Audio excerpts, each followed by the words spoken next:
his glasses. Everyone please give it up for my dear friend, Robert Rule. Thank you. So I am now 1 year without a drink of Malort. Here's the problem with Malort. It's fun to make someone who's never had it before try it for the first time, to see how violently they react. It's horrible. That's what makes it fun, sir.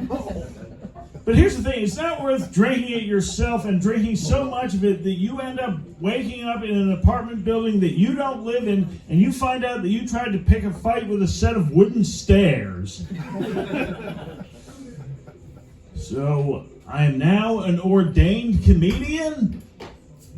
That means about as much as being an ordained minister.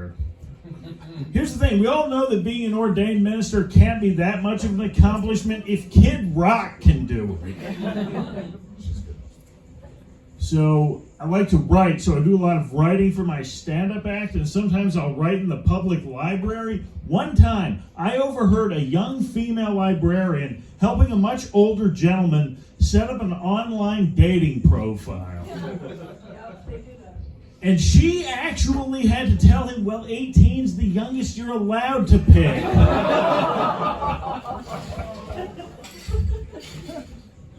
So, I still have a day job. I have a coworker who I think would be better off if he were self-employed. For those of you who don't know, self-employed is a euphemism for argumentative prick.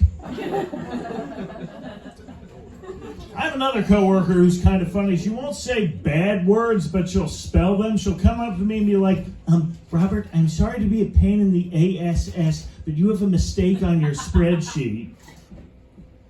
Kind of makes me wonder what it's like when she goes home to her husband and they decide to do dirty talk.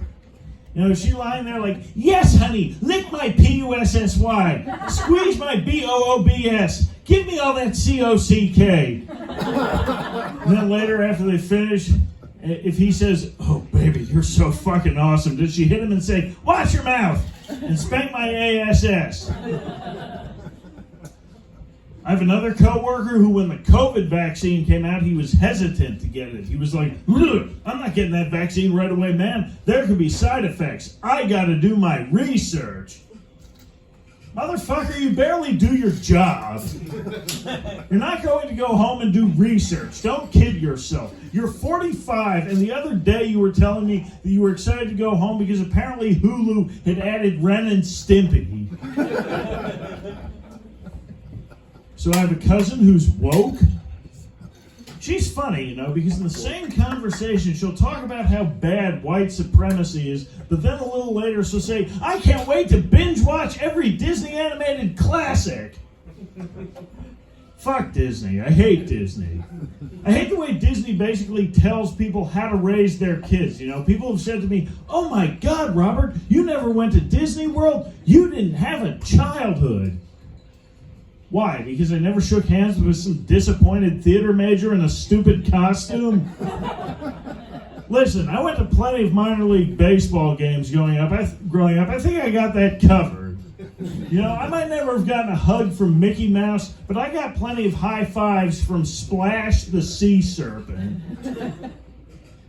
Disney also likes to tell people whether or not they're showing their kids the right movies. People have said to me, oh my God, Robert, you never saw The Lion King? Your parents must have been horrible. Yes, they were horrible. As a matter of fact, when I was 4, they wouldn't take me to see The Lion King. Instead, they made me go with them to see Schindler's List.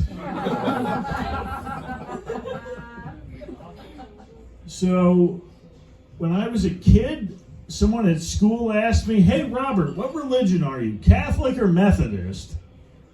I didn't know those were the only two choices. But I told her neither. I'm Quaker. And that is true. I did grow up in the Quaker religion. And all that means is that I'm not religious at all as an adult. Because you wouldn't take religion seriously either if the religion you were raised in had a breakfast cereal named after it. I'm not religious. I'm not spiritual either. I'm not one of those people who tries to be interesting by saying, well, I was raised religious, but now I'm spiritual.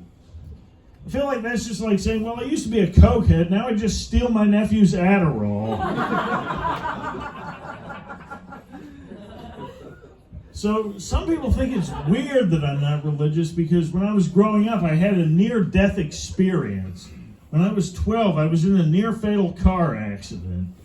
Wasn't near-fatal for the driver, though. He died. But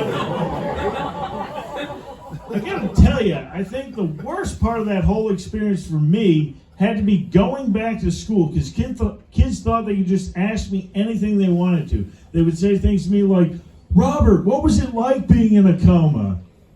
As if it were an exotic vacation. What was it like? I don't know, you idiot. I was unconscious. That's what makes it a coma. But I think the most annoying question I got was from this one girl who said to me, so, Robert, when you were in a coma, did you lose weight? Yeah? Oh my God, I wish I could go into a coma. I wish you could too. All right, guys, I think I'll leave you on that. Give it back to your lovely host, Courtney Zelazny.